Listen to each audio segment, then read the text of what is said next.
The I day remember after we thinking, buried Martha, my life became someone this else's is chess it. game. This is the I just moment didn't know it yet. that changes I was sitting in everything. my worn leather recliner, the one And I Martha had remember threatened to thinking, throw out a dozen this times is a over our story that 45 needs years to of be marriage. told, a story February of rain tapped resilience against the and windows of hope. my suburban What I Minneapolis found home. was The funeral by guests had writing finally things departed after down, days of casseroles and it became condolences. a part of my For the first memory. time in weeks, I And was alone.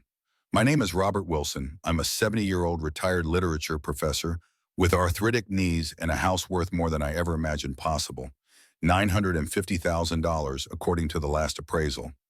Martha and I had purchased it for $89,000 back in 1978, watching it transform from a modest starter home to our nest egg as the Minneapolis suburbs grew around us. I didn't hear Grace enter the room, my daughter-in-law's footsteps silent on the carpet. She startled me when she placed a hand on my shoulder. "I made you some coffee, Robert. You need to keep your strength up." She set the steaming mug on the side table. Grace had been surprisingly attentive since Martha's diagnosis 6 months ago. While my son Kevin worked long hours at his engineering firm, Grace had stepped in to help with Martha's caremaking meals, scheduling appointments, and now apparently ensuring I was properly caffeinated. "Thank you," I said, taking the mug. "You've been a godsend these past months." Grace smiled, tucking a strand of auburn hair behind her ear. At 34, she was strikingly beautiful with the kind of elegant features that would age gracefully. She'd married my son 10 years ago, giving us our only grandchild, Nathan, now 12 and already showing signs of Kevin's analytical mind. "It's the least I can do," she said. "Martha was like a mother to me." I nodded, my throat tightening. Martha had embraced Grace from the beginning, despite the concerns I'd harbored about the 15-year age gap between her and Kevin. My wife had always been a better judge of character than me, or so I'd thought. "I've arranged the medicine cabinet upstairs," Grace continued. "Your blood pressure medication is in the weekly organizer. 1 pill each morning." "I've been taking my medication for 15 years, I reminded her. "I can manage." "Of course you can," she said, patting my hand. "I just want to help during this transition period. Grief can make us forgetful." I should have noticed the subtle condescension in her tone, the way she spoke to me like I was already failing. But grief is a fog that obscures everything, including the predator circling its prey. 3 weeks later, I began keeping a journal of strange symptoms. Crushing fatigue by mid-morning, thoughts that scattered like leaves in the wind, words that tangled on my tongue. "Dad, you're repeating yourself," Kevin said one evening at dinner. "You just told that story about your fishing trip with Uncle Frank." "Did I?" I frowned, setting down my fork. "I don't remember." Grace exchanged a significant look with my son. "It's been happening more frequently," she said softly. "What has?" I asked, suddenly irritable. "The memory lapses." Grace explained, her voice gentle with practiced concern. "Yesterday you couldn't find your reading glasses when they were on your head. And Tuesday you called Nathan Kevin 3 times. I'm 70, not senile," I snapped, then immediately regretted my tone when I saw Nathan's worried expression across the table. "No one's saying that, Dad," Kevin assured me. "You've just been through a lot. Maybe you should see Dr. Peterson for a checkup." I agreed, mostly to appease them, but a familiar stubbornness, what Martha called my professorial certainty, made me suspicious. I'd been absent-minded all my life, especially when deep in thought. Martha used to joke that I'd forget my own name if it wasn't printed on my faculty ID. But this felt different. The fog wasn't just in my mind. It was physical, a weighted blanket that descended each day around 10 in the morning, lifting only after I'd slept for hours. Grace accompanied me to the doctor's appointment the following week. "He's been so confused lately," she told Dr. Peterson, squeezing my shoulder affectionately. "Tell him about forgetting to turn off the stove, Robert." I frowned. I don't recall leaving the stove on. "See?" Grace smiled sadly at the doctor. "He doesn't even remember." "I found the burner on high yesterday when I stopped by to bring lunch. The pot had boiled dry." Dr. Peterson, who'd been my physician for 20 years, made notes in my file. "Any other symptoms?" "Dizziness, headaches." Before I could answer, Grace jumped in. "He's been sleeping more, sometimes 12 hours a day. And he gets confused about simple things. Last week, he couldn't remember how to use the microwave." I wanted to protest, to say these things weren't true, but sitting there, my thoughts felt gelatinous, slipping away before I could grasp them. Had I left the stove on, I couldn't be certain. Dr. Peterson prescribed a mild antidepressant. Grief can manifest in unusual ways, he explained. Let's try this for a few weeks and see if it helps with the fatigue and concentration issues. On the drive home, Grace chatted about redecorating the guest bedroom. It should be more welcoming for when Nathan stays overnight. You shouldn't be rattling around in that big house all alone. A man can lose everything, but if he keeps his wits about him, he can rebuild his life. That's what I'd always told my students when discussing resilience in literature. The hero's journey begins with loss, continues through struggle, and ends in transformation. I never imagined I'd be testing that theory in my 8th decade. By April, the morning routine was firmly established. Grace would arrive at 8:30 with my coffee, just the way you like it with extra cream, and busy herself around the house while I sat in my study, supposedly reviewing my finances or reading. By 10, the familiar fog would descend and I'd find myself nodding off in my chair. Grace would guide me to the sofa, remove my glasses, and cover me with Martha's hand-knitted Afghan. Just rest, Robert. I'll take care of everything. And she did. The bills, the groceries, the yard maintenance, Grace managed it all with impressive efficiency. When I'd emerge from my stupor around 3 in the afternoon, the house would be spotless, dinner would be prepared, and Grace would be gathering her things to pick up Nathan from soccer practice. You're doing too much, I protested one day. You have your own family to care for. You are family, she insisted. Besides, Kevin and I have discussed it. We're worried about you living here alone.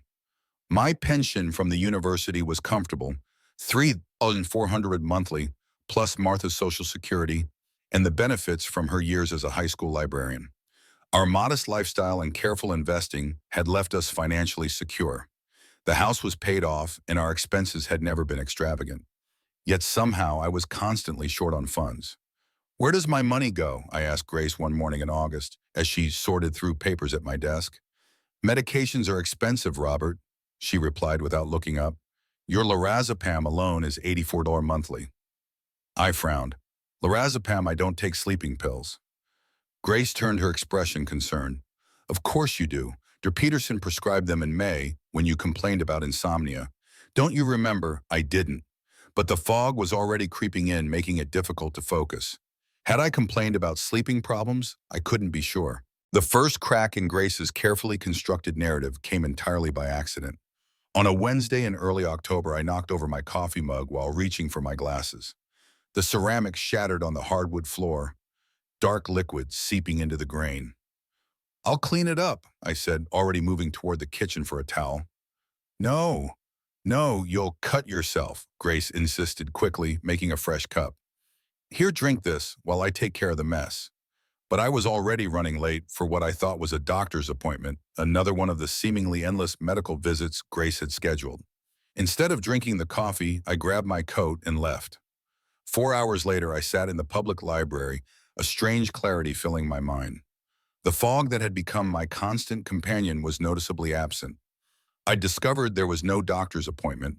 The office had no record of it when I arrived. Confused but suddenly more alert than I'd been in months, I'd wandered into the library, one of my favorite refuges since retirement. I sat with a copy of Hemingway's The Old Man and the Sea, actually comprehending the words on the page for the first time in months. My mind made connections, analyzed the symbolism, appreciated the prose, all the things that had made me a respected professor for nearly 4 decades. What was different about today? I hadn't napped. I hadn't drunk the coffee. That evening, I conducted an experiment. When Grace brought my evening cup to help you sleep, I waited until she left the room, then emptied it into the potted fern beside my chair. I rinsed the mug in the bathroom sink and placed it on the nightstand as usual. The next morning, I repeated the deception with my breakfast coffee. And the next. Within a week, the fog had lifted completely. My thoughts were clear, my energy restored. For the first time since Martha's death, I could think strategically. The betrayal was almost incomprehensible. My daughter-in-law was drugging me. But why? What could she possibly gain by keeping me in a perpetual state of confusion? The answer came in fragments like pieces of a mosaic, gradually revealing a disturbing picture. First, there were the financial irregularities. My checkbook showed withdrawals I couldn't account for. $500 here, $700 there, always in cash. My credit card statements, which now came directly to Grace to simplify things, showed charges for restaurants I'd never visited, stores I'd never entered. Then there was the social isolation. My weekly poker game with fellow retired professors. You're not feeling up to it anymore, Robert. My book club at the library, too overstimulating for you now. Even my brother Frank stopped visiting after Grace told him I'd become agitated and unpredictable during his last visit, a visit I remembered as perfectly pleasant. It's safer if we limit his social interactions. I overheard her telling Kevin on the phone. He gets confused around too many people. By November, she convinced my family and friends that I needed constant supervision. The literature professor, who'd once lectured to auditoriums of hundreds, was now considered incapable of managing a trip to the grocery store alone. Sometimes the most dangerous enemy isn't a stranger, but the person smiling at you each day. The realization settled in my stomach like a stone. Grace wasn't just stealing my money. She was stealing my identity, my competence, my right to exist as a thinking person. I needed proof, not just for others, but for myself. I needed to know I wasn't imagining this elaborate gaslighting campaign. The digital voice recorder was small enough to fit in the pocket of my cardigan, the old man's sweater, as Nathan affectionately called it. Grace never suspected that beneath my drugged facade, I was documenting her every word. November 15th, Tuesday morning. I slumped in my usual chair, the recorder capturing Grace's one-sided phone conversation from the kitchen. The lawyer says we need medical documentation, she whispered, unaware that I was fully conscious. 3 physicians stating he's mentally incompetent. I kept my breathing slow and steady, eyes half closed. Dr. Peterson already signed off. Says Robert shows clear signs of cognitive decline. I made sure to mention the gas burner incident in the wandering episode. Both complete fabrications. Dr. Stevens from the memory clinic will see him next week. I've already briefed him about Robert's condition. The third signature should be easy. I found a neurologist who specializes in these cases. My blood ran cold. This wasn't just about siphoning money from my accounts. This was about having me declared legally incompetent. The implications were staggering. Once we have the court order, everything transfers. The house, his pension, the life insurance payout from Martha's death. Martha's $50,000 policy that I'd planned to leave to Nathan for college. Kevin doesn't suspect anything. He thinks we're being good caregivers. The betrayal cut deeper than I imagined possible. Not just Grace, but my own son was being manipulated by her machinations. The property appraiser came yesterday while Kevin was at work. $950,000. Can you believe that? Almost $1 million for this old place. She paused, probably checking to make sure I was still asleep. The nursing home is perfect. Peaceful Pines Memory Care. Once he's committed, we can visit twice a year and play the grieving family. Meanwhile, we sell the house and move to Florida like we planned. Florida. They'd been planning this for months. The beauty is, it's all legal. Power of attorney for an incompetent relative. The court will thank us for taking such good care of poor confused Robert. Both that night, while Grace was at her book club, the same book club she told me was too stimulating for my condition, I searched her purse. Real estate listings for Sarasota condos. 3 of them, all bookmark prices ranging from $400,000 to $600,000. A handwritten note, close on house by February 1st, move by March. But the most damning evidence was in a manila folder hidden behind her romance novels. Power of attorney documents already filled out waiting for signatures. Medical commitment papers for Peaceful Pines dated January 3rd, and a hand-drawn timeline in Grace's neat handwriting, December 1st, 15. Secure medical opinions, December 16, 25. Christmas normal, don't upset Kevin. December 26, 31. File court papers, January 3rd. Commitment, January 15th. POA hearing, February 1st. House closing, March 1st, Florida. She'd planned my destruction like a business transaction.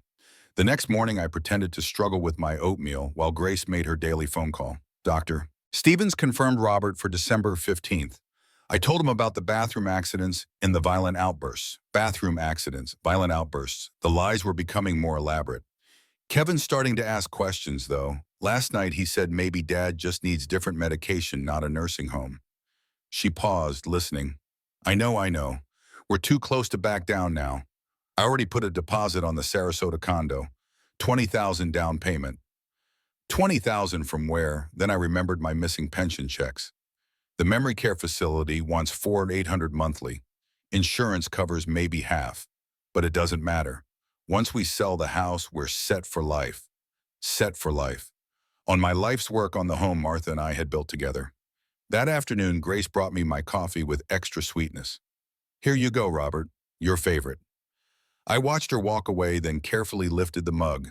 In the bottom white residue that hadn't fully dissolved. I wet my finger and tasted it. Bitter chalky, definitely not sugar.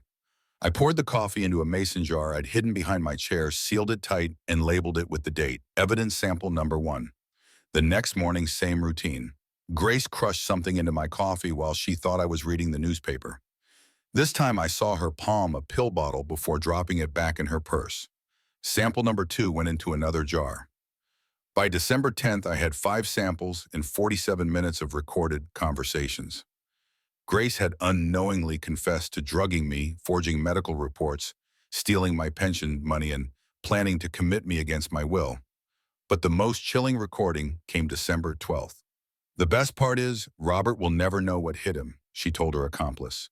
I still didn't know who was on the other end of these calls. By the time he realizes what's happening, he'll be locked in peaceful pines with no legal rights. Even if he tries to tell anyone, who's going to believe a demented old man? She laughed. Actually laughed. Honestly, it's almost a mercy. What quality of life does he have anyway, sitting around feeling sorry for himself since Martha died? At least this way his death will fund something useful? My death. She was already planning my death. That's when I knew I wasn't just fighting for my house or my money. I was fighting for my life. And the recording device captured every word. In the struggle between predator and prey, patience is often the greatest weapon. I needed more than Grace's word against mine. I needed medical proof. The appointment with Dr. Stevens was scheduled for December 15th. Grace's hand-picked neurologist would rubber stamp my mental incompetence. If I showed up confused and disoriented as expected, he'd sign the papers that would lock me away forever. But if I showed up completely lucid, Grace would know her drug scheme had failed. I called Dr. Hupern, Rebecca Meyer's office. She'd been Martha's oncologist, someone who actually knew me before Grace's campaign of destruction began. I'd like to schedule some private blood work, I told her nurse. Comprehensive toxicology screening. Is this related to your current treatment, Mr. Wilson? The nurse asked. No, I said carefully. I have some concerns about medications I may have been given without my knowledge. Dr. Myers agreed to see me that afternoon during her lunch break away from her regular office. Her expression shifted from confusion to alarm as I explained the 18-month timeline, the morning coffee routine, the systematic isolation, the forged medical reports. I need you to test my blood for sedatives, I said. And I need documentation that my cognitive function is normal. She drew 3 vials of blood and spent 30 minutes administering cognitive tests. Memory recall, pattern recognition, problem-solving exercises. Robert, your test scores are in the 95th percentile for your age group, she said when we finished. There's nothing wrong with your mind. Then why do I feel foggy and confused every morning after coffee? Because someone is drugging you, she said grimly. These blood samples will tell us exactly what and how much. While we waited for the lab results, I made my second crucial decision. I drove to an electronics store and purchased a small security camera, no bigger than a golf ball, with wireless capability and smartphone alerts. That evening, while Grace was at Kevin's parent-teacher conference for Nathan, I installed it behind the bread box on my kitchen counter, perfect angle to capture the coffee maker and whoever used it. The next morning, I pretended to shuffle downstairs late, playing the confused old man role, while the camera recorded Grace's routine. 8:47 a.m. Grace enters kitchen, starts coffee maker. 8:49 a.m. Retrieves pill bottle from purse. Crushes 2 tablets with back of spoon. 8:51 a.m. Stirs crushed pills into my coffee mug. Adds extra cream to mask the taste. 8:52 a.m. Brings coffee to my study with concerned smile. Here's your morning coffee, Robert. All captured in high-definition video. By noon, Dr. Myers called with the blood results. Robert, you have concerning levels of lorazepam in your system, along with a significant dose of metoprolol. The combination would cause exactly the symptoms you have described. Memory problems, confusion, drowsiness, difficulty with speech. Is that enough to prove I'm being poisoned? It's enough to put someone in prison. The lorazepam isn't prescribed to you, and the metoprolol is 3 times your prescribed dosage. Someone has been deliberately overdosing you with your own blood pressure medication and adding a powerful sedative. That afternoon, I made copies of everything: blood test results, video footage, audio recordings, Grace's timeline, the fake medical reports. One set went in my safe deposit box at First National. Another went to my attorney, Margaret Harrison, with a sealed letter explaining the situation. If anything happens to me, I told Margaret, if I'm suddenly committed to a nursing home or declared incompetent, open this envelope and call the police. Margaret looked confused. Robert, you seem completely lucid to me. That's because I am. But tomorrow I'm going to start the performance of my lifetime. My appointment with Dr. Stevens was December 15th. Grace expected me to arrive drugged, confused, easy to manipulate into a dementia diagnosis. Instead, I would give her exactly what she wanted while recording every lie she told. Because sometimes the best way to expose a liar is to let them think they're winning. The next morning, I drank the coffee, all of it. Grace's drugs hit my system like a freight train, but this time I was ready for the morrow. And this time I had witnesses who knew I was acting. Christmas morning would be her last performance, but she had no idea the trap was already closing. December 15th, the appointment that was supposed to seal my fate became the beginning of Grace's downfall. I arrived at Dr. Stevens' office exactly as she planned, groggy, confused, stumbling slightly from the double dose of drugs I'd forced myself to drink that morning. But hidden in my jacket pocket, the digital recorder was capturing every word. Dr. Stevens, this is my father-in-law, Robert, Grace said, guiding me to a chair like I was helpless. As I mentioned on the phone, his condition has deteriorated rapidly. Dr. Stevens was younger than I'd expected, maybe 45, with the kind of smooth confidence that comes from rubber-stamping difficult family decisions. Tell me about his symptoms, he said, not even looking at me. Memory loss, confusion, wandering episodes. Yesterday, he asked me 4 times what year it was. He's becoming aggressive when we try to help him. I sat there letting my head droop, occasionally mumbling incoherently, the perfect picture of advancing dementia. Has he had any violent outbursts? Just last week, he threw a coffee mug at me, screamed that I was trying to poison him. Grace's voice carried just the right note of long-suffering patience. The irony was almost laughable. My accusations of poisoning the one true thing in her litany of lies positioned as evidence of my mental decline. The paranoia is getting worse. Dr. Stevens nodded sympathetically. Classic presentation. Mr. Wilson, can you tell me what month this is? I stared blankly at him, then looked around the room with manufactured confusion. Where are we? It's December, Robert, Grace said softly. We're at the doctor's office, remember? For 20 minutes, I gave the performance of my life, stumbling over simple questions, forgetting Grace's name mid-sentence, asking repeatedly why we were there. Dr. Stevens took notes, occasionally exchanging knowing glances with Grace. I'm sorry to say this confirms what you suspected, he told her. Moderate to severe cognitive impairment. I'll prepare the documentation for memory care placement. How quickly can we move forward? Grace asked. His safety is our primary concern. I can have the papers ready by Monday. Peaceful Pines is an excellent facility. Perfect. Everything was falling into place exactly as she'd planned, except I was recording every fraudulent word. That evening, while Grace celebrated with Kevin over dinner, the doctor says Dad needs specialized care now. I uploaded the video footage to my laptop. 18 separate mornings of Grace crushing pills into my coffee. Clear, undeniable evidence of systematic poisoning. I burned copies onto 3 different drives and mailed one to my brother Frank in Chicago with a note, "Open this if I disappear." December 18th brought Grace's most damaging confession yet. I was pretending to nap in my chair when she made another phone call, this time pacing the living room, freely believing I was too drugged to understand. The commitment papers are signed, and January 3rd, we drive him to Peaceful Pines and walk away. She paused, listening to whoever was on the other end. No, Kevin doesn't know about the house sale. I told him we're just looking into options for Robert's care. He thinks we'll visit every week and bring Nathan for holidays. Another pause. Are you kidding? Once Robert is locked up, we're gone. Kevin can visit his demented father alone if he wants. We'll be in Sarasota by March, and Nathan can spend summers with us instead of wasting time in this frozen wasteland. My grandson. She was planning to separate Nathan from me permanently. The beauty is, it's all legal. Power of attorney lets me sell everything. The pension gets redirected to pay for his care. And if he dies in that place, which honestly wouldn't be the worst thing, we inherit everything free and clear.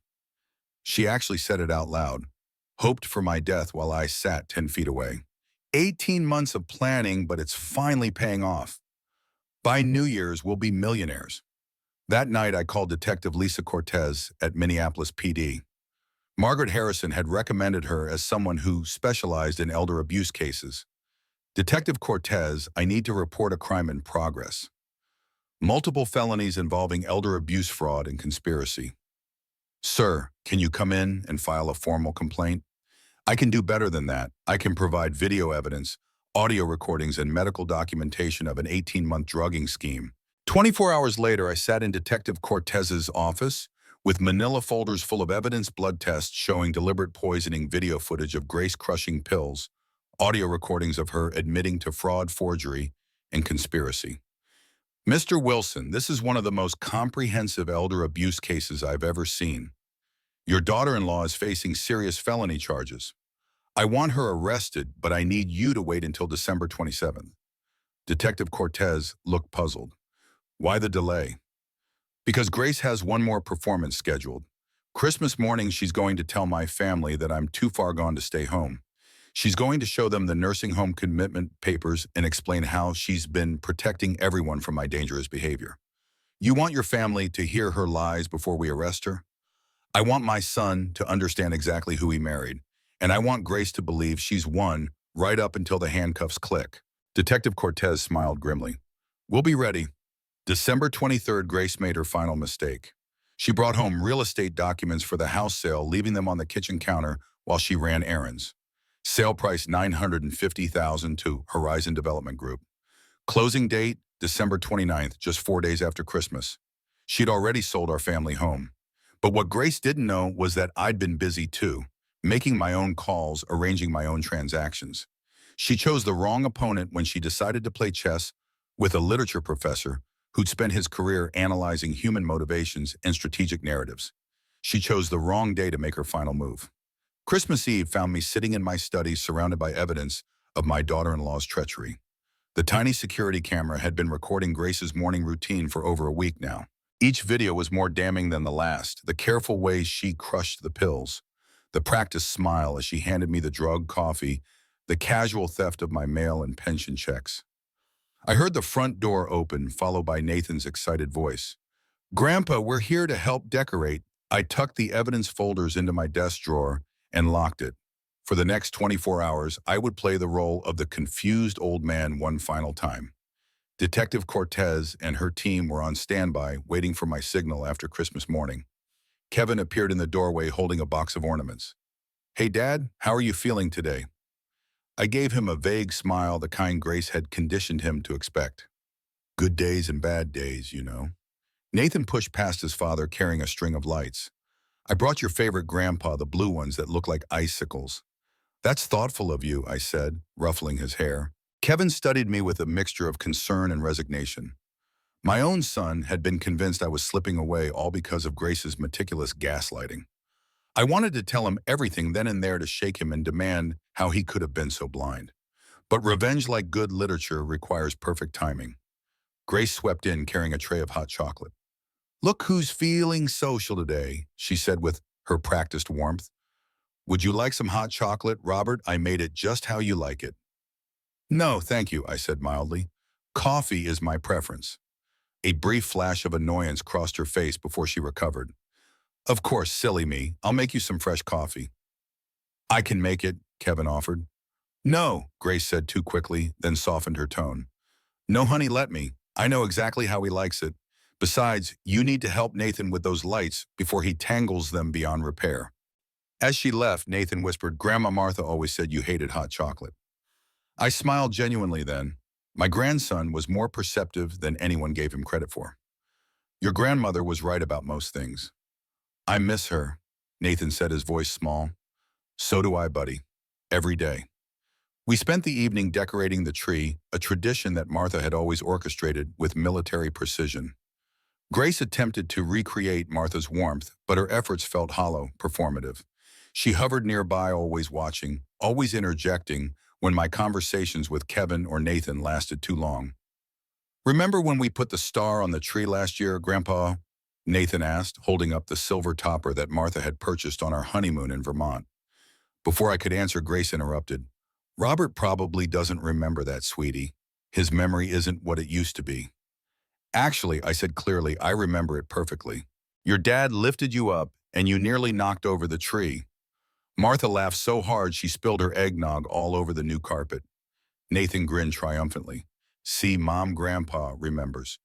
Grace's smile tightened. Just one of his good moments. Don't overwhelm him with too many questions. As the evening progressed, I caught Kevin watching me with a puzzled expression.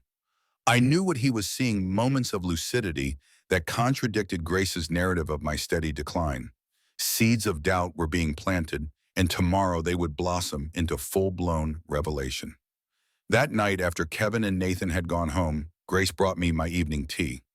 I knew it contained the same cocktail of lorazepam and metoprolol she'd been feeding me for months. Tonight I needed to be sharp for what was coming, so I waited until she was upstairs before emptying it into the dying fern, Martha's fern, which had somehow survived her death, but not Grace's poison brew. In the darkness of my study, I reviewed the final elements of my plan. The trap was set. All that remained was for Grace to walk into it, which I knew she would. Her confidence in her own cleverness would be her downfall. I glanced at the security camera feed on my phone. Grace was in the master bedroom, speaking quietly on her phone. I turned up the volume on my recording app, which was synced to the microphones I'd hidden throughout the house. Everything's ready, she was saying. Kevin doesn't suspect a thing. He thinks his father is losing his mind naturally. I strained to hear the response, but could only make out a woman's voice on the other end. Don't worry, Elizabeth. By this time next week, we'll be signing the paperwork for the Sarasota condo. 40% for you, 60 for me and Kevin. That was our agreement. Elizabeth. Finally a name for Grace's co-conspirator. I quickly searched for Elizabeth and Grace on my phone. There she was, Grace's younger sister, Elizabeth Winters, tagged in several social media photos from years ago. According to her profile, she lived in Tampa and worked in real estate. The missing piece clicked into place. The condo listings in Grace's purse had all been from the same agency, Winters Realty. Elizabeth wasn't just helping her sister commit elder abuse. She was profiting from it directly. I made a note to share this information with Detective Cortez. Then I turned off my phone and headed to bed. Tomorrow would be the performance of a lifetime, and I needed to be rested. Christmas morning arrived with picture-perfect snow dusting the pine trees outside my window. Under different circumstances, it would have been beautiful. Martha and I would have enjoyed coffee by the fireplace, exchanging small gifts that represented decades of inside jokes and shared experiences. Instead, I prepared to face the woman who had been systematically destroying my life. I heard Grace in the kitchen, the familiar sounds of coffee brewing. I shuffled downstairs in my robe, playing the part of the confused old man. "Merry Christmas, Robert," Grace said brightly. "Did you sleep well?" "What day is it?" I asked, deliberately slurring my words slightly. "It's Christmas, remember. Kevin and Nathan will be here soon to open gifts." She placed the coffee mug in front of me, and I made a show of drinking deeply. The bitter taste of the crushed pills wasn't completely masked by the cream and sugar. How had I not noticed it for so long? "Drink up," Grace encouraged. "It will help you feel more alert for when the family arrives." The irony was almost laughable. I finished the coffee knowing I had about 20 minutes before the drugs took effect. It was enough time to set the final piece of my plan in motion. While Grace was upstairs getting dressed, I quickly replaced the digital recorder in my cardigan with a fresh one. The previous day's recordings were already backed up to my laptop and an encrypted cloud account that Margaret Harrison had access to. I also checked that the miniature video camera in the kitchen was still functioning. Today would be Grace's grand finale, and I wanted every moment captured for posterity and the judicial system. By the time Kevin and Nathan arrived at 9:30, the drugs were beginning to affect me. The familiar fog descended, making my thoughts sluggish and my movements uncoordinated. But unlike previous months, I was acutely aware of what was happening to me, fighting to maintain mental clarity despite the pharmaceutical assault. "Merry Christmas, Grandpa." Nathan bounded in, wrapped in a red scarf Martha had knitted for him last Christmas. I gave him a weak smile. "Mary, what is it again?" Nathan's face fell slightly, but he recovered quickly. "Christmas, Grandpa. It's Christmas Day." "Of course it is," I mumbled, playing my role to perfection. "I got you a present, somewhere around here." Grace stepped in smoothly. "I have them all organized under the tree. Robert, why don't you sit in your chair and we'll bring them to you?" The gift exchange proceeded with an undercurrent of tension. I fumbled with the wrapping paper, pretended not to recognize a book Kevin had given me, and called Nathan by his father's name twice. Grace kept exchanging meaningful glances with Kevin, who looked increasingly distressed.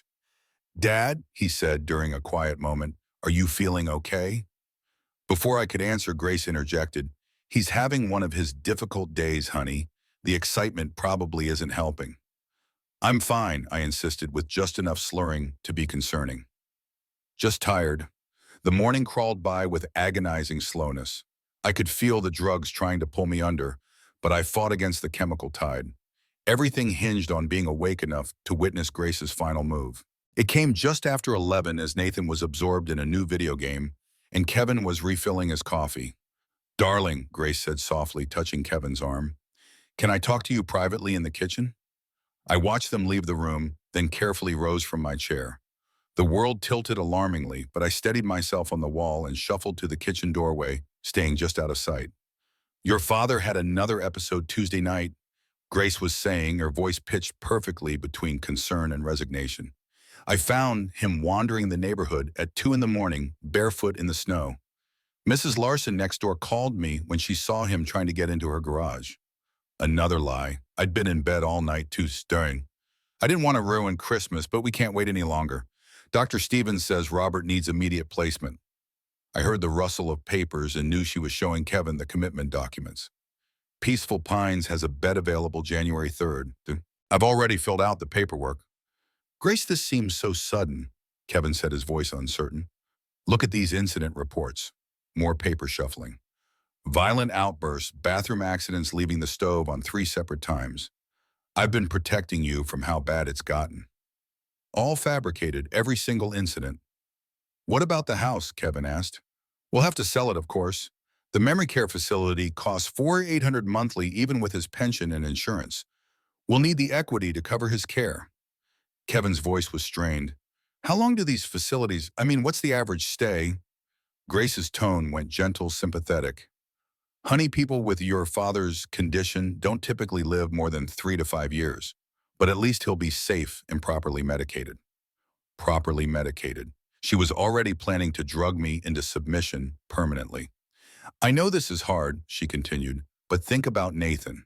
Do you want him remembering his grandfather as a confused, angry old man? Better to preserve the good memories." That was my cue. I stepped into the kitchen doorway. "What good memories would those be, Grace?" She spun around, startled. "Robert, you should be resting." 18 months of good memories, like when you told everyone I had bathroom accidents, or when you claimed I threw a coffee mug at you. Grace's face went pale. "Kevin, your father is having another episode. Or maybe the good memory of you crushing lorazepam into my coffee every morning since February." Kevin looked between us, confused. "Dad, what are you talking about?" I reached into my cardigan pocket and pulled out the digital recorder. "I'm talking about this," I said, pressing play. Grace's voice filled the kitchen. "The beauty is, it's all legal. Power of attorney for an incompetent relative. The court will thank us for taking such good care of poor confused Robert." Kevin's face went white. "Grace, what is that?" I fast-forwarded to another clip. "Once he's committed, we can visit twice a year and play the grieving family. Meanwhile, we sell the house and move to Florida like we planned." "This is fake," Grace said quickly. "Kevin, your father is delusional." Another clip. "The pills work perfectly. Once he's locked up, we're gone." Kevin stared at his wife like he'd never seen her before. "Grace, you've been drugging him." "Of course not. This is exactly what I mean about his paranoid delusions. I pulled out my phone and showed them the video footage. Grace clear as day, crushing pills with the back of a spoon and stirring them into my coffee. December 18th, 8:49 a.m., I said calmly. December 19th, same time. I have 18 different videos, Kevin. Your wife has been systematically poisoning me for a year and a half. Grace grabbed for my phone. This is ridiculous. Don't touch him, Kevin said sharply, stepping between us. I pulled out the blood test results. Dr. Myers ran a full toxicology panel, high levels of lorazepam and triple my prescribed dose of metoprolol. That's a powerful sedative combined with an overdose of blood pressure medication taken daily for months. The perfect cocktail to mimic dementia. Grace's composure finally cracked. You don't understand the pressure I've been under. Your father was depressed, barely functional after Martha died. So you decided to make it worse. Kevin's voice was ice. I was trying to help the confusion, the memory problems. That was just the grief talking. The medication calmed him down. The medication nearly destroyed me, I said quietly, and you were going to lock me away forever so you could steal my house. Kevin picked up the commitment papers Grace had left on the counter. January 3rd. For his own good, Grace insisted. For $950,000, I interrupted. The exact amount you got for selling my house to Horizon Development Group. The silence stretched until Nathan wandered into the kitchen, still clutching his game controller. Why is everyone so quiet and why is Mom crying? Because sometimes even the best liars eventually run out of lies. Kevin stood frozen holding the commitment papers while Grace sobbed at the table. Nathan looked between the adults, sensing the terrible shift in his family's world. Grace, Kevin said slowly, how long have you been planning this? I answered for her. 18 months since the day after we buried Martha. I opened my manila folder and spread the evidence across the kitchen table like a prosecutor presenting to a jury. Here's her timeline written in her own handwriting. December 26th, file court papers. January 3rd, commitment. February 1st, house closing. March 1st, Florida. Kevin picked up Grace's planning document, his hands shaking. You've already put a deposit on a condo, $20,000. $20,000 down payment. I confirmed. Paid for with my stolen pension checks. Grace finally looked up, mascara streaked down her cheeks. You don't understand what it's been like taking care of him, dealing with his depression. Taking care of me. I pulled out my bank statements. You've stolen $43,000 from my accounts in the past year. That's not caregiving, that's embezzlement. I placed Dr. Stevens' fraudulent dementia diagnosis next to Dr. Myers' cognitive assessment. Perfect scores on every test dated 3 days apart. 2 doctors, 2 completely different conclusions. Want to guess which one Grace coached? Kevin read both documents, his face growing darker. Dr. Stevens never actually examined you, did he? 20-minute performance based entirely on Grace's lies. She told him I was violent, paranoid, dangerous. I was protecting everyone, Grace burst out. You were scaring Nathan with your strange behavior.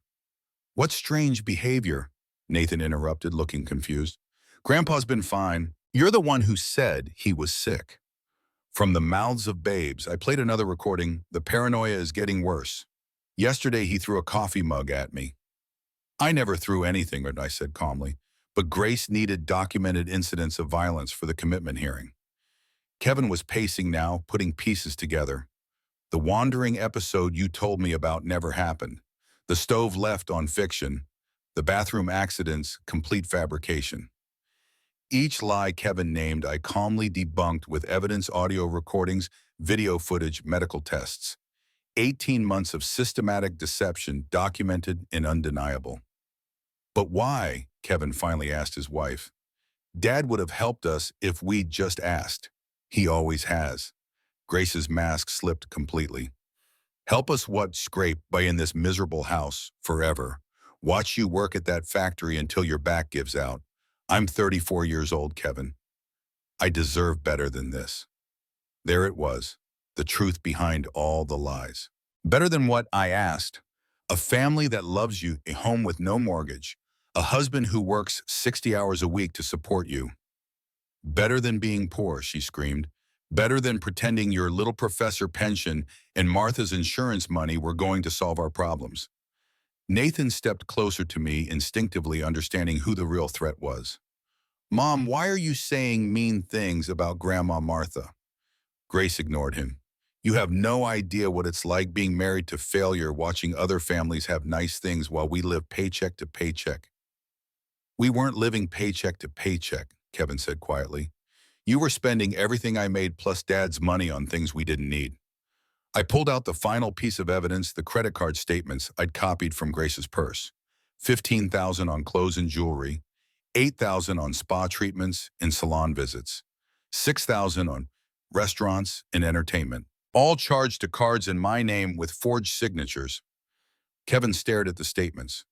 Grace, what is this? But she was already moving toward the door, grabbing her purse and keys. I'm not staying here to be attacked by a demented old man and his enabler son. You're not going anywhere, I said calmly. Detective Cortez is waiting for you outside. Grace froze. What? I called the police 3 days ago. They were parked in front of the house right now, waiting for my signal. Through the kitchen window, we could see the unmarked police car in the driveway. Sometimes the best revenge is just letting justice take its course.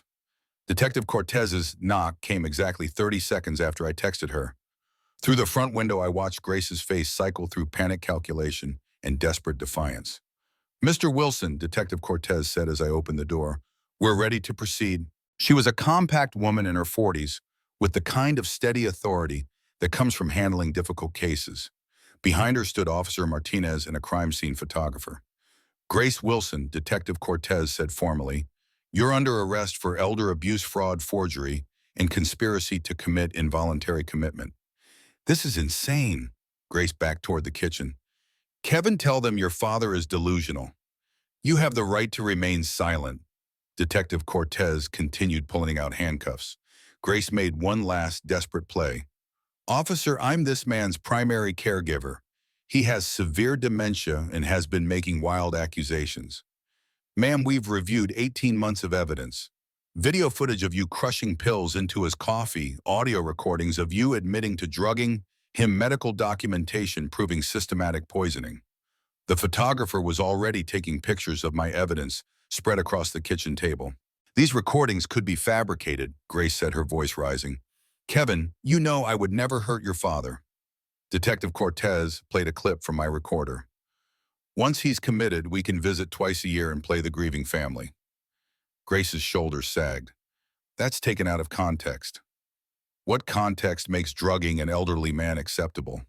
Officer Martinez asked. Kevin finally spoke up. Detective, I had no idea any of this was happening.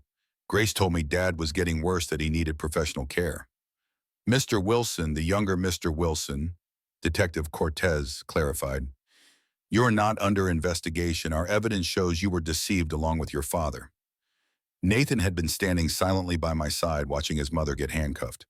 When Grace looked at him with desperate eyes, he moved closer to me. Grandpa, he whispered, were you really sick? No, buddy, I was never sick. Your mom was putting medicine in my coffee that made me sleepy and confused. Why would she do that? I wanted to explain the complexities of greed, envy, and moral bankruptcy. Instead, I just hugged him tighter. Sometimes adults make terrible choices for money. Detective Cortez was reading Grace her Miranda rights, while Officer Martinez documented the crime scene, the pill crusher still sitting in the kitchen drawer, the mason jars of drug coffee I'd saved as evidence, the commitment papers with forged signatures. The district attorney will be filing formal charges tomorrow, Detective Cortez told me. Elder abuse in the first degree, fraud, forgery, conspiracy, and theft. She's looking at 3 to 7 years in state prison. What about the house sale? Kevin asked suddenly. That's when I smiled for the first time in 18 months. Funny thing about that, I said. Grace did sell the house to Horizon Development Group. Signed all the papers Tuesday morning while you were at work. Kevin looked confused. But how can they arrest her if the sale was legal? Because I continued. Horizon Development is owned by my attorney, Margaret Harrison. The sale was designed to prevent Grace from profiting from her crimes. Detective Cortez looked impressed. You set up a sting operation. I knew she'd try to close before I could be committed. So Margaret created a shell company, made a legitimate offer, and Grace signed over the deed thinking she was about to become rich. Grace stared at me in horror. You can't do that. The house is legally mine through power of attorney. Power of attorney obtained through fraud is invalid, Detective Cortez said. The sale is void. But we already spent the down payment, Grace screamed. The Florida condo will be repossessed, I said calmly, along with everything else you bought with my stolen money. As they led Grace toward the police car, she turned back one last time. You'll never be able to take care of yourself, she shouted. You need me. I looked at my son, my grandson, the police officers treating me with respect and dignity. Then I looked at Grace. The only thing I needed, I said, was for you to stop poisoning me. The car door slammed shut, and Grace Wilson disappeared from our lives. But my journey was far from over. The next morning, I met with Margaret Harrison at her downtown law office. Kevin insisted on accompanying me, his protective instincts in overdrive since the revelations of Christmas Day. I still can't believe she was drugging you all this time, he said for the dozenth time as we drove through the snow-covered streets. I should have noticed something was wrong. Grace was convincing, I told him. She fooled doctors, neighbors, even her own son. Don't blame yourself for believing someone you loved. Margaret's office was warm and elegant, lined with law books and framed degrees. She greeted us with genuine concern. Robert, how are you holding up? The past few days must have been incredibly difficult. I'm finally thinking clearly, I said, and I know exactly what I want to do next. I outlined my plan while Margaret took notes. Kevin listened in growing disbelief. Dad, are you sure about this? After everything Grace put you through, you want to give away your house? Not give away, I corrected. Donate. There's a difference. Margaret nodded approvingly. It's incredibly generous, Robert. The Minnesota Alzheimer's Association will be able to fund significant research with a donation of this size. That's what I want. Martha would have appreciated the irony our home funding research for the very condition Grace pretended I had. The paperwork took less than an hour to complete. The house that Grace had coveted so desperately would now benefit thousands of families dealing with actual dementia, not the manufactured kind she'd inflicted on me. What about Grace's sister? Kevin asked. Elizabeth? Shouldn't she be arrested too? Detective Cortez is handling that, Margaret assured him. Based on the evidence Robert provided, they've already issued a warrant for her arrest in Florida. The conspiracy charges will be substantial. As we left Margaret's office, I felt lighter than I had in months. The burden of deception and betrayal was lifting, replaced by a sense of purpose I'd lost after Martha's death. Where will you live now? Kevin asked as we walked to the car. I've been thinking about that, I said. I visited Sunrise Haven last week, that senior living community on Lake Harriet. Independent apartments, daily activities, weekly poker nights. Martha would have loved it there. Kevin looked surprised. When did you have time to tour retirement communities in the middle of all this? I smiled. I may be 70, but I'm quite capable of multitasking, especially when I'm not being drugged into oblivion. The humor was dark, but we both needed it. Kevin laughed for what seemed like the first time in months. You're welcome to stay with us until you find a place, he offered. Though I understand if you'd rather not given everything. I appreciate that, son, but I think a fresh start would be good for all of us. Besides, Nathan needs stability right now. Kevin's face darkened. He's been asking when his mother is coming home. I don't know what to tell him. Tell him the truth in age-appropriate terms, that his mother made some very bad choices that hurt people, and she has to face the consequences. He'll be devastated. Kids are resilient, I said, thinking of how Nathan had instinctively moved closer to me when Grace was arrested. More resilient than we give them credit for. December 27th brought Grace's arraignment. Kevin and I attended, sitting silently into the gallery while she faced Judge Williams in an orange jumpsuit, her auburn hair pulled back in a severe ponytail. Your Honor, Grace's public defender began. My client was acting as a devoted caregiver to an elderly man with dementia. Counselor, Judge Williams interrupted.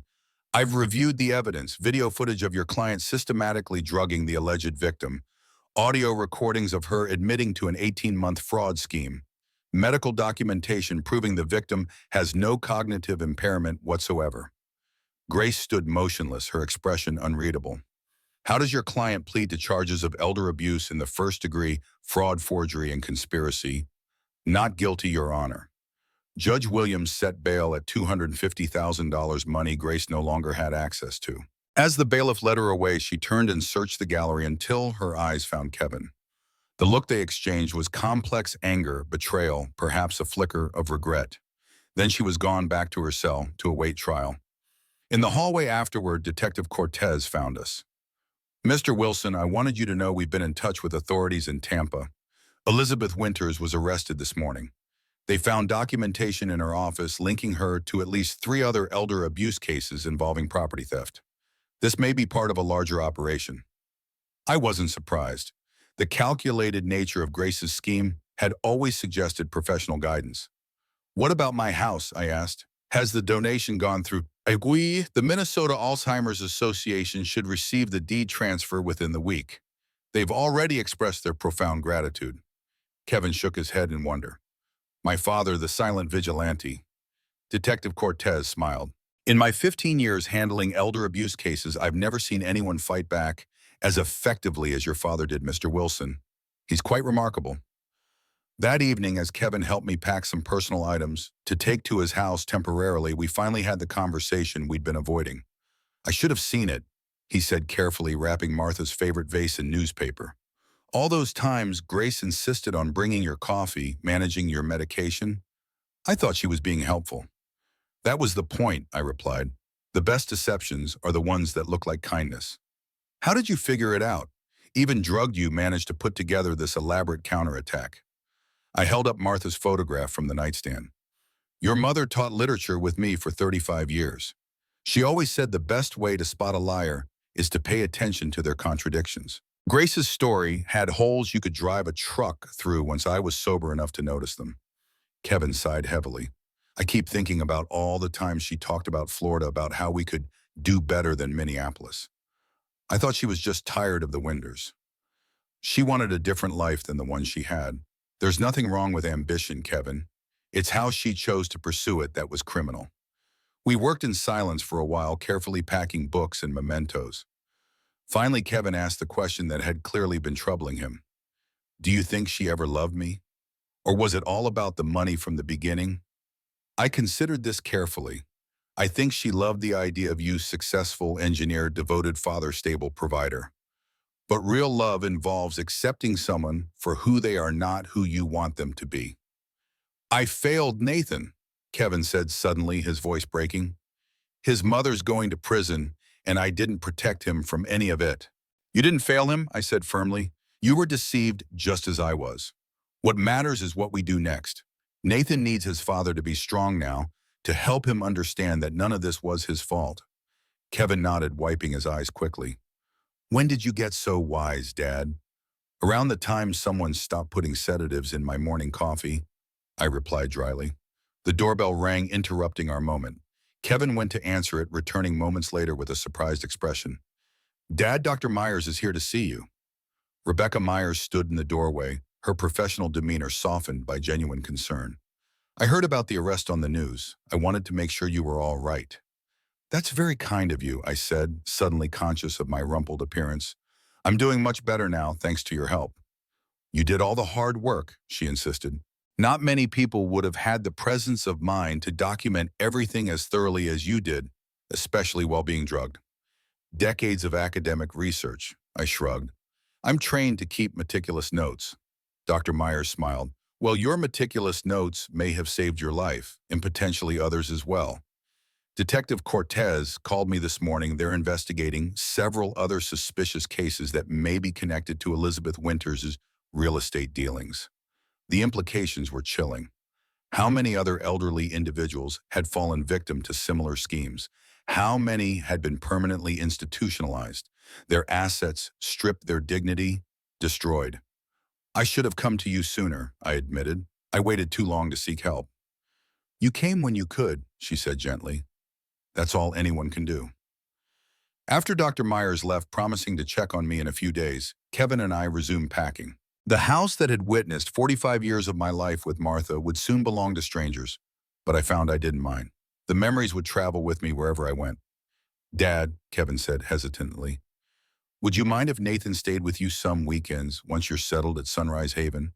He's always loved spending time with you, and I think it would be good for both of you.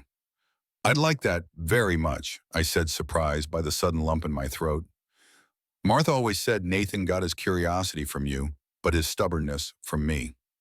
Kevin laughed. She was right about that.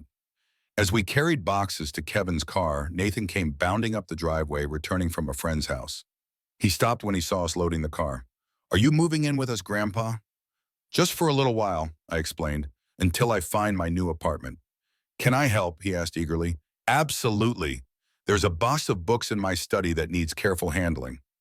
As Nathan dashed inside, Kevin gave me a grateful look. "You're amazing with him. Even through everything Grace put you through, you never lost patience with Nathan." "He was never part of her schemes," I said simply. "Children shouldn't pay for their parents' mistakes." By evening, we had packed the essentials, closed books, important documents, and the mementos that mattered most. The rest would go into storage until I was settled at Sunrise Haven. As we prepared to leave, I took one last walk through the house, saying goodbye to each room. In the kitchen, where Grace had prepared her poison brews, I found Nathan staring at the coffee maker. "What are you thinking about, buddy?" I asked. "Mom used to make you coffee every morning," he said quietly. "Was that when she put the bad medicine in?" I nodded, unsure how much detail was appropriate. "Yes, that's when she did it." "Why didn't you tell us sooner?" The question was heartbreakingly direct, as only a child's can be. "At first I didn't know what was happening," I explained, "and once I figured it out, I needed to gather evidence so everyone would believe me." Nathan considered this, because grown-ups don't always believe other grown-ups. "Sometimes it's hard to believe bad things about people we love," I said carefully. "Your dad thought your mom was helping me, not hurting me." "I knew something was wrong," Nathan said, his voice small. "You weren't acting like yourself. You always remembered stuff before, like when my birthday is and the names of the planets in order." I was touched that Nathan had noticed the changes in me when so many adults had simply accepted Grace's narrative. "You're very observant," I told him. "Just like your grandma, Martha." "Is Mom going to jail for a long time?" I chose my words carefully. "The judge will decide that. But yes, what she did was very serious." Nathan was quiet for a moment. Then he looked up at me with his father's eyes. "I'm glad you're better now, Grandpa. I miss the real you." I hugged him tight, this perceptive boy who had seen through Grace's deception when so many others couldn't. "I miss me too, buddy. I miss me too." As we drove away from the house for the final time, Nathan's words echoed in my mind. "I miss the real you." In her quest to steal my property, Grace had stolen something far more valuable: my identity, my connection to my family, my very self. But she had failed. I had reclaimed not just my mind, but my future. And now, ironically, the home she had coveted so desperately would fund research into the very condition she had faked, potentially helping thousands of families dealing with actual dementia. Martha would have appreciated the poetry of that justice. And as Kevin's car pulled away from the curb, I could almost hear her laughing. January brought a cold snap to Minneapolis that turned the lakes to glass and coated the bare tree branches with delicate ice crystals. From my temporary bedroom in Kevin's house, I watched the neighborhood children skating on Lake Calhoun, their colorful winter gear bright against the white landscape. Martha would have loved this view. The first month after Grace's arrest passed in a blur of legal meetings, media inquiries, and adjustments to my new reality. Kevin had converted his home office into a bedroom for me, insisting I stay until Sunrise Haven had an opening. Though grateful for his hospitality, I was eager for independence again, to reclaim the autonomy Grace had so methodically stripped away. "Grandpa, can you help with my science project?" Nathan appeared in the doorway, clutching a notebook covered in planetary doodles. "It's about the solar system." "Of course," I said, smiling at this welcome distraction. "What aspect are you focusing on?" "The relative sizes of the planets. Did you know Jupiter is so big you could fit 1/300 Earths inside it?" I did know this, but feigned surprise for his benefit. "That's remarkable. What else have you discovered?" For the next hour, we pored over astronomy websites and books from my personal collection. Nathan's enthusiasm was infectious, reminding me of Kevin at that age, curious, methodical, delighting in new information. These moments with my grandson had become a lifeline in the aftermath of Grace's betrayal, grounding me in what truly mattered. "Dad, Nathan," Kevin called from downstairs. "Detective Cortez is here." Nathan looked up from our solar system model, suddenly apprehensive. Is it about Mom? Probably, I said gently. Let's go find out. Detective Cortez sat at the kitchen table, a manila folder in front of her. She smiled when she saw us. Sorry to drop by unannounced. I have some updates I thought you'd want to hear in person. Kevin poured coffee for everyone, his movements betraying his nervousness. Since Christmas, he'd been struggling to reconcile the woman he thought he'd married with the criminal who'd systematically poisoned his father. The psychological toll was evident in the new lines around his eyes, the way his shoulders hunched slightly forward. Elizabeth Winters has agreed to a plea deal. Detective Cortez began opening her folder. 5 years in prison with the possibility of parole after 3 in exchange for her testimony against Grace and information about other potential victims. How many others? I asked, steeling myself for the answer. We've identified 7 cases so far across 3 states, Florida, Minnesota, and Arizona, all involving elderly individuals with valuable real estate and few close relatives, all diagnosed with dementia under suspicious circumstances. Kevin's hand tightened around his coffee mug. Was this some kind of operation? Detective Cortez nodded grimly. Elizabeth has confirmed they targeted wealthy seniors, especially recent widows or widowers. Grace would ingratiate herself with the family, gain their trust, then begin the drugging and gaslighting campaign. Elizabeth, as a real estate agent, would handle the property transfers once the victims were institutionalized. What happened to the other victims? I asked, thinking of faceless elders trapped in memory care facilities, confused and abandoned. 4 are deceased, Detective Cortez said softly. 2 remain in care facilities. The good news is, thanks to your evidence, we've been able to contact the family of 1 victim in Tampa. They're having their father's condition reassessed. Initial toxicology results suggest he may have been subjected to the same drugging regimen as you. Nathan, who had been quietly listening, suddenly spoke up. Did Mom know those people would die? Detective Cortez glanced at Kevin, silently asking how much the boy should be told. Kevin nodded slightly, his expression resolute. He had promised to be honest with his son, age-appropriate but truthful. From what Elizabeth has told us, your mother and aunt weren't specifically trying to cause death, the detective explained carefully, but they were aware that prolonged use of these medications could have serious health consequences, especially for elderly individuals. They chose to continue anyway. Nathan absorbed this, his young face troubled. So she didn't want to kill Grandpa, but she didn't care if he died. The brutal simplicity of a child's logic. I reached over and squeezed Nathan's shoulder. That's about right, buddy. The district attorney is adding additional charges based on Elizabeth's testimony. Detective Cortez continued. They're now pursuing a pattern of criminal enterprise which carries significantly heavier penalties. Kevin exhaled slowly. What does this mean for Grace's sentence? If convicted on all counts, she's looking at 12 to 15 years minimum. The DA is not offering a plea bargain at this point. Grace's trial is scheduled for March 15th. March 15th, the Ides of March. The date seemed fitting for the final act of Grace's betrayal. Will I have to testify? Nathan asked, his voice small. Kevin put his arm around his son. No, buddy. The evidence Grandpa collected is so strong that you won't need to be involved. Actually, Detective Cortez interjected, there's one more thing. She pulled a photograph from her folder. Do you recognize this woman? The photo showed a blonde woman in her 30s smiling next to Grace in what appeared to be a resort setting. Something about her seemed vaguely familiar, but I couldn't place her. That's Aunt Michelle, Nathan said before either his father or I could respond. Mom's friend from college. She came to my birthday party last year. Kevin frowned. Michelle Dunbar, Grace's roommate from University of Minnesota. Detective Cortez nodded. Elizabeth identified her as a potential accomplice. Michelle Dunbar is a nurse at Peaceful Pines, the facility where Grace intended to place Mr. Wilson. The implications hit me like a physical blow. They had someone on the inside. We believe Michelle would have facilitated Mr. Wilson's care at the facility, ensuring he remained heavily sedated and isolated from visitors. Elizabeth mentioned they had a similar arrangement with staff at other facilities in previous cases. Kevin pushed back from the table, his face ashen. This is organized crime. My wife was part of an elder abuse ring. That's exactly what we're dealing with, Detective Cortez confirmed. and thanks to your father, we may be able to dismantle it entirely.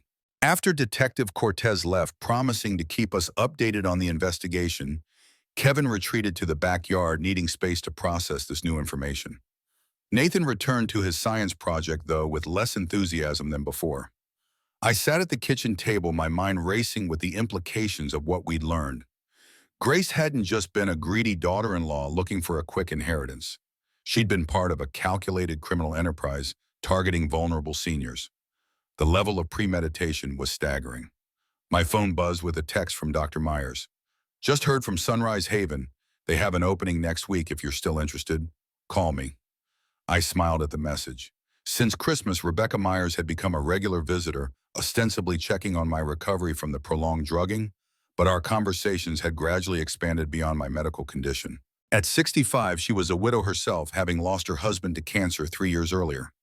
We shared a love of classical music, historical fiction, and dry martinis. Her company had become a bright spot in the darkness of recent events. I called her immediately. Rebecca, that's wonderful news. When can I see the apartment? How about tomorrow afternoon? I could pick you up around 2 if you're free. I'd like that very much. After we disconnected, I realized Kevin was watching me from the doorway, a slight smile softening his worried features. Myers again, he asked. She has news about an apartment at Sunrise Haven. Kevin's smile widened. Is that all she has news about?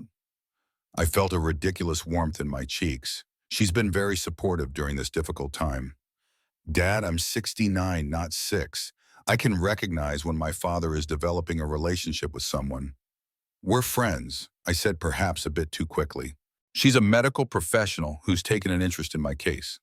Uh-huh. Kevin's eyebrows rose skeptically. Most doctors don't text their patients at 9 o'clock at night or bring them homemade lasagna. I changed the subject, unwilling to examine too closely the comfort I found in Rebecca's company. Have you told Nathan about the trial date? Kevin's expression sobered. Not yet. He's been having nightmares about Grace since Christmas. I'm trying to shield him from the worst of it. Children often understand more than we give them credit for, I said. Martha always said honesty was the best policy with Kevin, even when the truth was difficult. Mom was usually right, Kevin acknowledged. I'll talk to him tonight. February arrived with heavy snowfall and the first hints that my life might eventually regain some normalcy. The apartment at Sunrise Haven was everything I'd hoped for, spacious, bright, with a small balcony overlooking the lake. The community featured a library game room and weekly outings to cultural events around Minneapolis. Most importantly, it offered independence with appropriate support.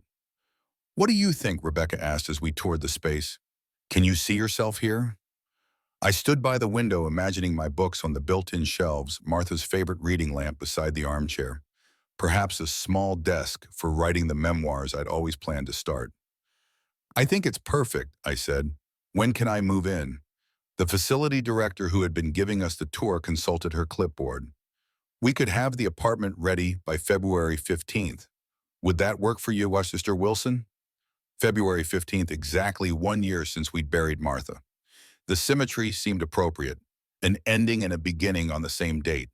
That would be ideal, I confirmed. Later that evening, as Rebecca and I shared dinner at a small Italian restaurant near the lake, she raised her wine glass in a toast. To new beginnings, she said. And to your remarkable resilience, Robert. I clinked my glass against hers. To justice served, and to good friends who made it possible. Rebecca studied me over her glass. You know, most people in your situation would be bitter angry, yet you seem almost peaceful. Don't mistake acceptance for peace, I replied.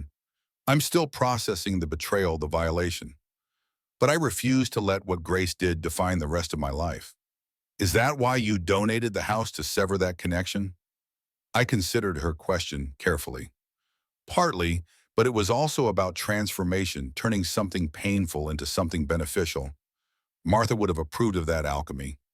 Rebecca reached across the table and squeezed my hand. She would be proud of how you've handled all this. I hope so. I turned my hand to hold hers, a small gesture that felt monumental after months of being treated as incompetent, incapable of making my own decisions. Sometimes I wonder if she suspected something about Grace. Martha was always a better judge of character than I was. Even good judges can be fooled by skilled performers, Rebecca said, And Grace was clearly skilled at deception. The waiter arrived with our desserts, momentarily interrupting our conversation. As he placed the tiramisu between us, I noticed a familiar figure at a table across the restaurant, Dr. Stevens, the neurologist who had rubber-stamped Grace's false dementia diagnosis without properly examining me. He was dining with an elegant woman who appeared to be his wife, laughing casually as if he hadn't nearly consigned me to a living death. Rebecca followed my gaze. "Isn't that—" "Yes," I said quietly. "Dr. Stevens, the man who diagnosed me with dementia after a 20-minute sham examination." Her expression hardened. "The medical board is reviewing his license. Detective Cortez found evidence he's done this before, signed off on questionable memory care commitments in exchange for kickbacks from certain facilities. Including Peaceful Pines." "Including Peaceful Pines," she confirmed. "The investigation is expanding beyond Grace and Elizabeth. They're looking into the entire network now."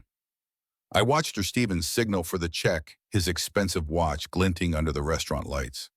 How many lives had he ruined with his fraudulent diagnoses?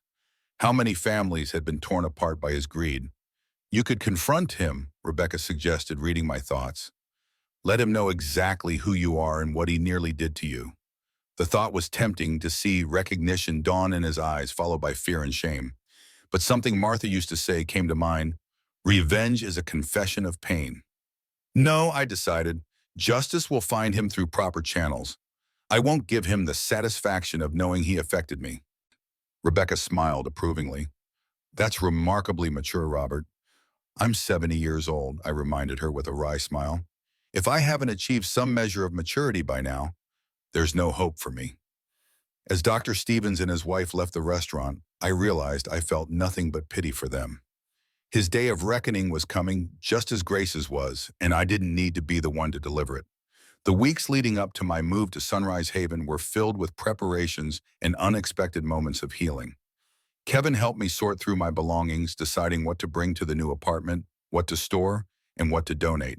Nathan insisted on spending every weekend with us, his presence a balm for both his father and me. "What about Grandma's piano?" Nathan asked as we inventoried the items in storage. "Are you going to sell it?" The baby grand piano had been Martha's pride and joy, purchased when I received tenure at the university. Though neither of us played well, she had insisted our home should have music. "I was thinking you might want to learn to play," I told Nathan. "Your grandmother always said you had a musical ear." His eyes widened. "Really, you'd give it to me?" "Consider it an early inheritance," I said, "though you'll have to keep it at your house until you have a place of your own someday." Nathan hugged me fiercely. "Thanks, Grandpa.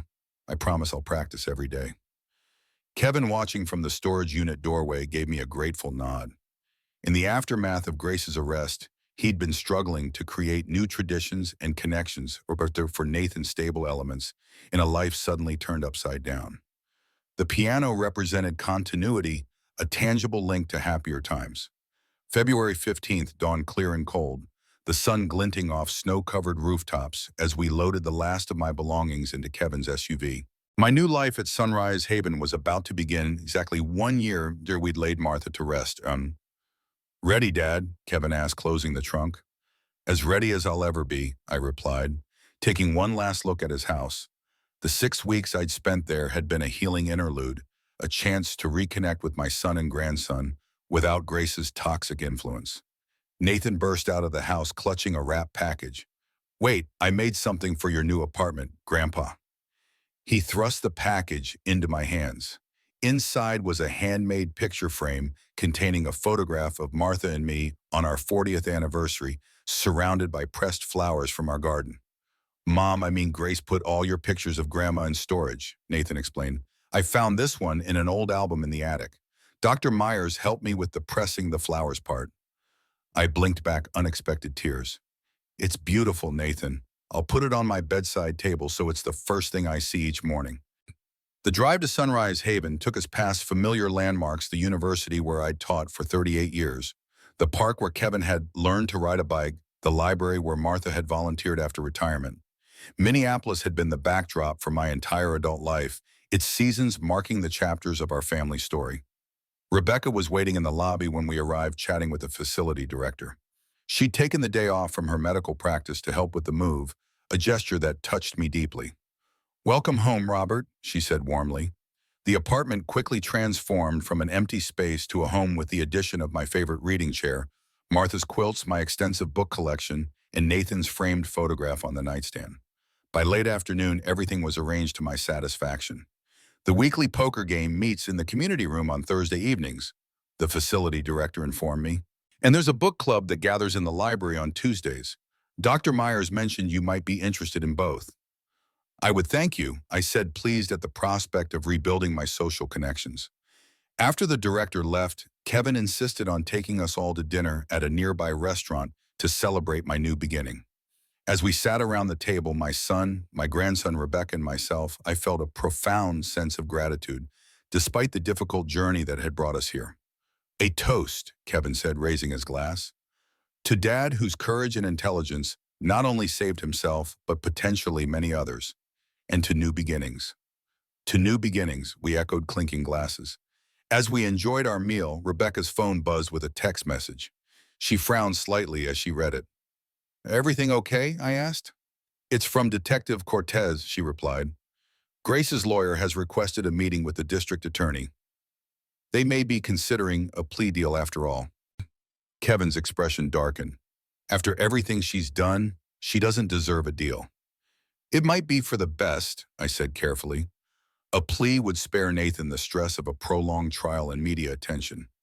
But she should pay for what she did to you, Kevin insisted, for what she did to all those people. She will, Rebecca assured him. Even with a plea deal, she's looking at significant prison time, and the civil lawsuits from families of the other victims will ensure she never profits from any of this. Nathan, who had been quietly eating his pasta, looked up. Will I have to see Mom if there's a trial? The question hung in the air, a painful reminder of the complex emotions the boy was navigating. His mother was a criminal who had nearly destroyed his grandfather, yet she was still his mother, a fundamental part of his identity and emotional landscape. Not if you don't want to, Kevin assured him. That's entirely your choice. What would Grandma Martha say I should do? Nathan asked me. The question caught me off guard. Martha had been gone for a year, yet her moral compass still guided our family decisions. What would she advise in this impossible situation? Your grandmother would say that forgiveness is a gift you give yourself, not the other person, I said carefully. That you can acknowledge someone did wrong without letting their actions poison your heart. But she would also say, you're only 12 and adult problems shouldn't be placed on your shoulders. Nathan nodded thoughtfully. I think I want to see Mom, but not at the trial. Maybe later, when I'm ready. Kevin squeezed his son's shoulder. That's a very mature decision.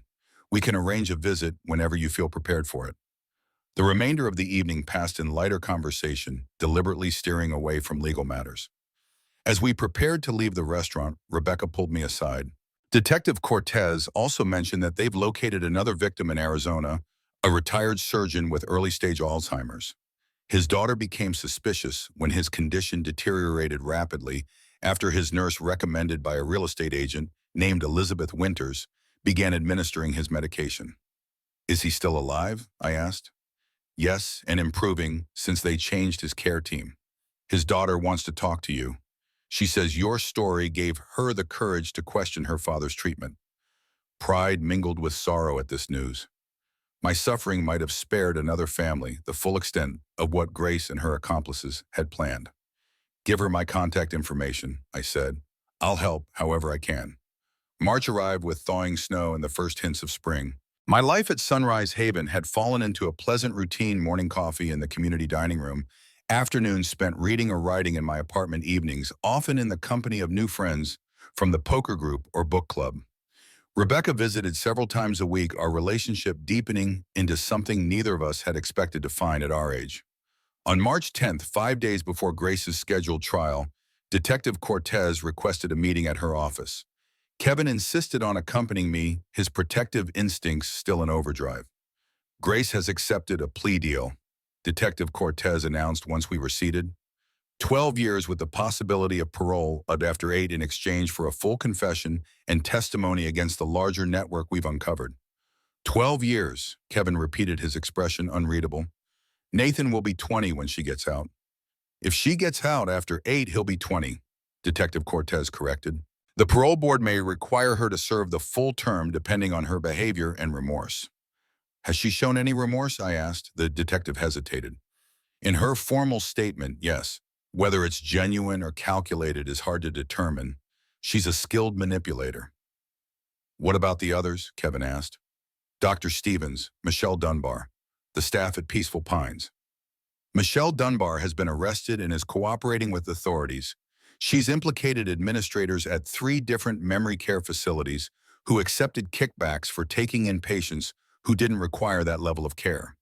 Dr. Stevens is under investigation by both law enforcement and the medical board.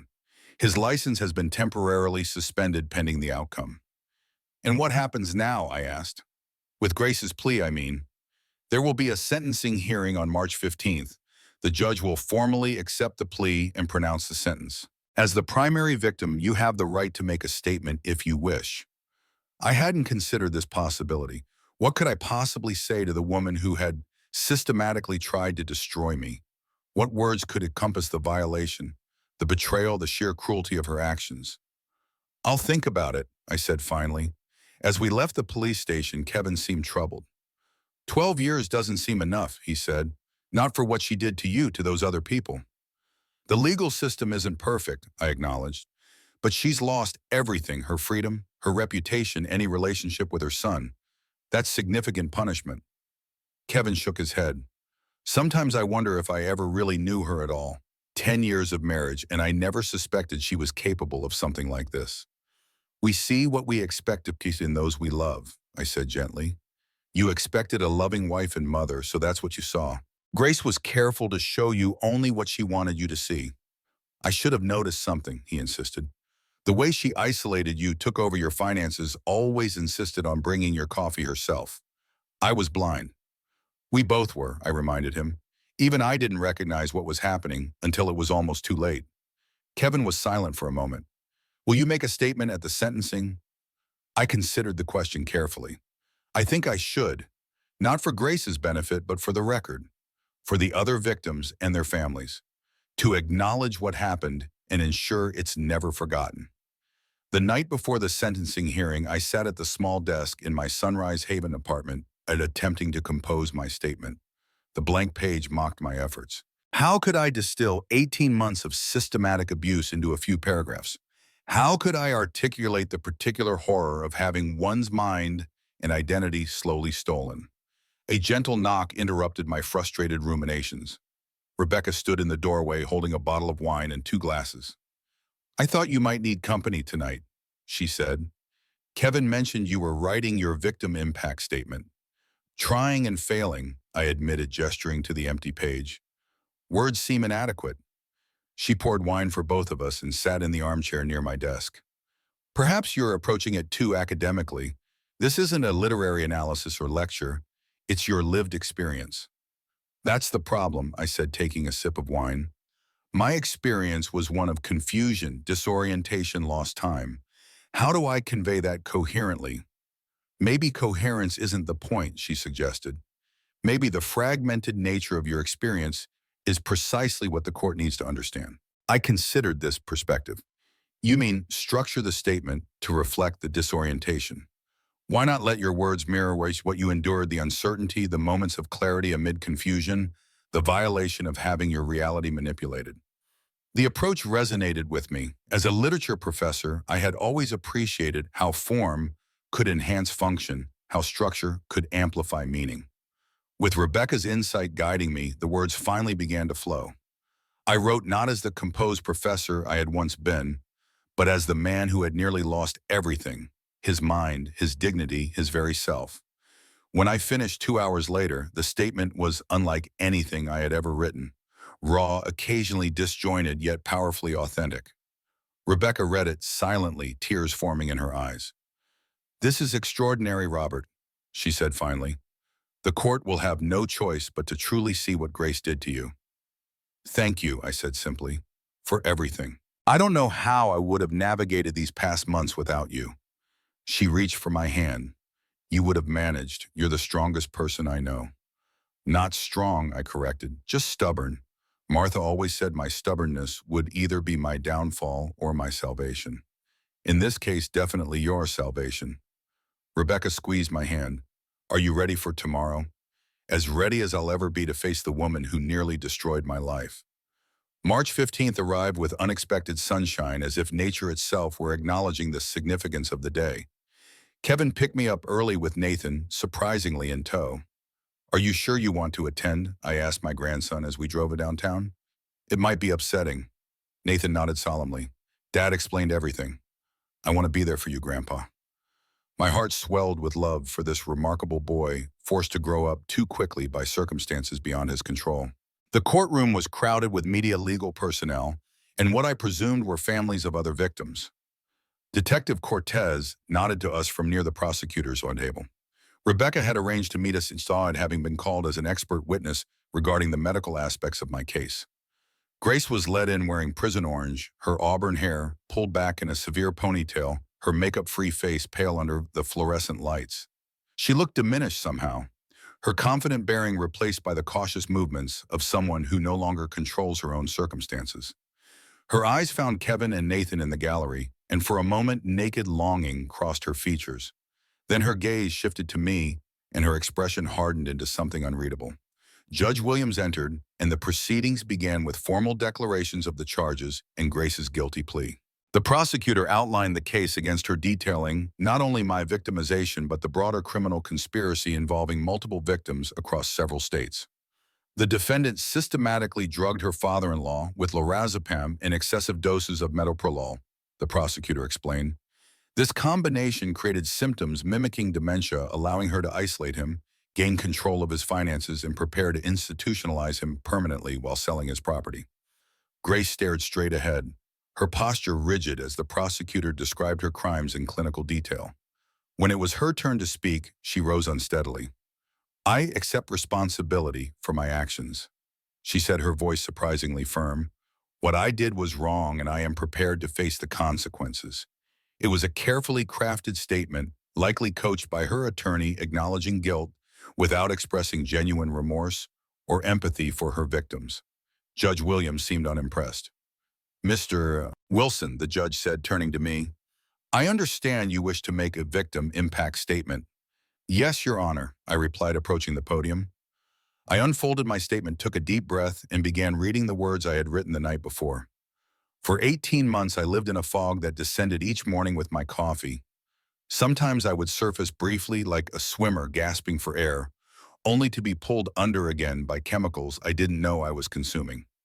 In those brief moments of clarity, I would wonder, why can't I remember yesterday? Why can't I find the right words? Why does everyone look at me with pity and concern? Am I truly losing my mind?" The particular cruelty of Grace Wilson's actions lies not just in the physical drugging, but in the psychological manipulation that accompanied it.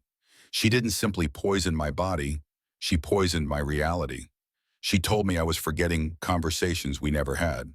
She claimed I had engaged in behaviors I never exhibited. She convinced my family, my friends, and my doctors that I was rapidly declining into dementia, a condition that would have eventually robbed me of everything that makes me who I am. I was a literature professor for 38 years. Words have been my life's work, my passion, my means of connecting with the world. Grace Wilson's systematic drugging took those words from me, left me struggling to complete sentences, unable to focus on books I once loved. She stole not just my property and money, but my identity and dignity. The isolation was perhaps the most insidious aspect of her scheme. One by one, my social connections were severed. Too confused for poker nights, too agitated for the book club, too unpredictable for visits from my brother. Cut off from the relationships that had sustained me for decades, I became increasingly dependent on the very person who was destroying me. What Grace Wilson attempted was not just theft of property, but theft of self, a particularly cruel form of annihilation that would have ended with me confined to a memory care facility, heavily sedated, separated from family who had been convinced I was beyond meaningful interaction. I am 70 years old, the time Grace Wilson has stolen from me. 18 months of clarity, connection, and dignity represents a significant portion of my remaining life. Those are months I can never recover, moments with my son and grandson that were tainted by confusion and false concern. I stand here today not just for myself, but for the other victims who cannot speak, those who died in care facilities over-medicated and abandoned their life savings, stolen by the same network of criminals that nearly claimed me. Their stories deserve to be told. Their suffering deserves acknowledgement. I asked the court to consider not just the financial crimes committed by Grace Wilson, but the profound human cost of her actions, the violated trust, the manipulated reality, the deliberate destruction of a person's connection to themselves and others. What she stole cannot be measured simply in dollars and property values. Thank you for allowing me to share my experience. The courtroom was silent when I finished. Judge Williams, typically stoic, appeared visibly moved. I returned to my seat emotionally drained, but oddly liberated by having given voice to my experience. Kevin squeezed my shoulder, his eyes glistening. Nathan slipped his small hand into mine. Rebecca, sitting behind us, leaned forward to whisper, "That was perfect, Robert." Judge Williams cleared her throat. "Mrs. Wilson, do you wish to address Mr. Wilson's statement before sentencing?" Grace rose again, her composure noticeably shaken. I, I didn't realize."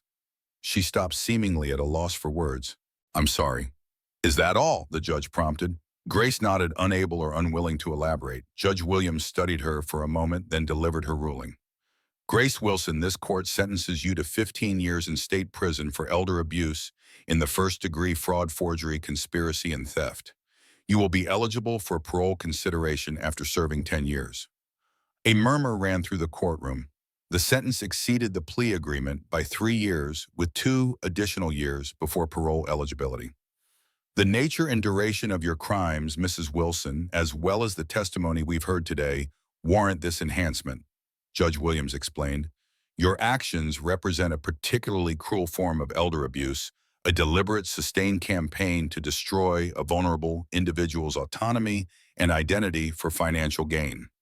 As the bailiff prepared to lead Grace away, she turned toward us, her eyes seeking Nathan. "I love you," she mouthed to her son, her voice failing her. Nathan stiffened beside me but didn't respond. As Grace disappeared through the side door, he released a shuddering breath. "Can we go now, Dad?" Kevin nodded, gathering our things. "It's over," he said, more to himself than to us. "It's finally over." Outside the courthouse, reporters clustered on the steps calling questions as we emerged. Detective Cortez intercepted us, guiding us toward a side exit where her unmarked police car waited. "You did well in there," she told me as we drove away from the media frenzy. "Your statement clearly influenced the judge's decision." "I didn't intend to increase her sentence," I admitted. "I just wanted the truth on record."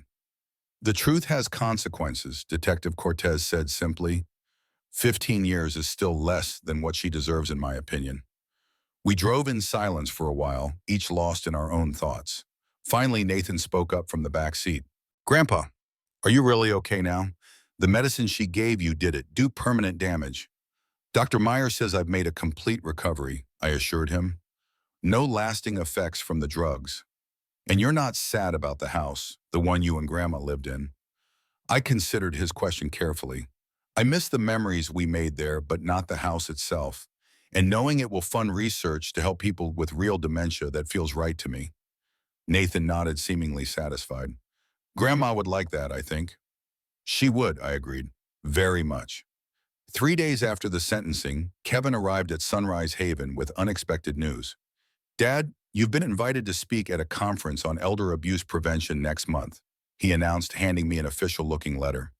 "The Minnesota Department of Human Services wants you to share your experience with law enforcement, medical professionals, and social workers." I scanned the letter with surprise. "They think my story could help prevent similar cases.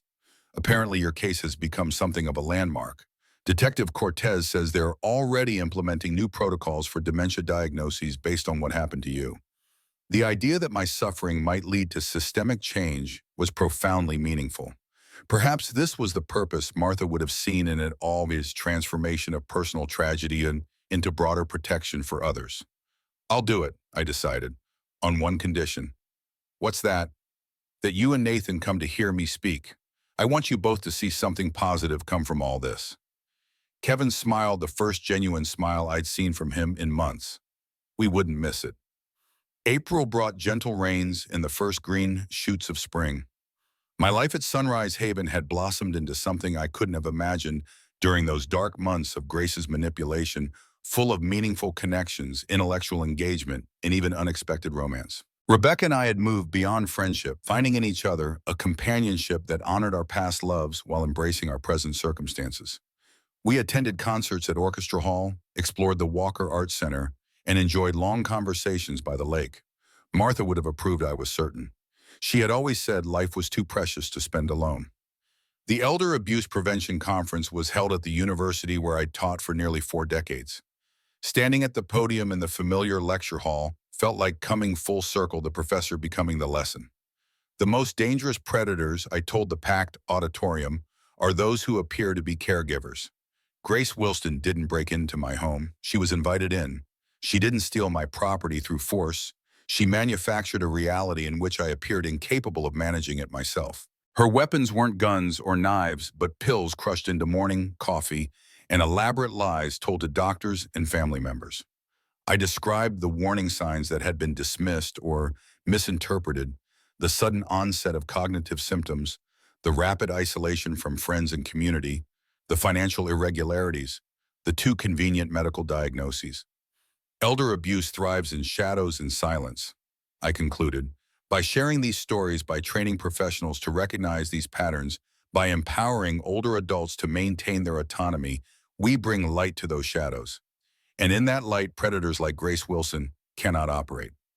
The applause was thunderous. From the front row, Kevin and Nathan beamed with pride. Rebecca, who had driven us to the conference, wiped away tears. And somewhere in the back, I spotted Detective Cortez nodding her approval. At the reception afterward, a woman in her 50s approached me hesitantly. "Mr. Wilson, my name is Janet Prescott. My father was Victor Prescott, a retired surgeon in Phoenix."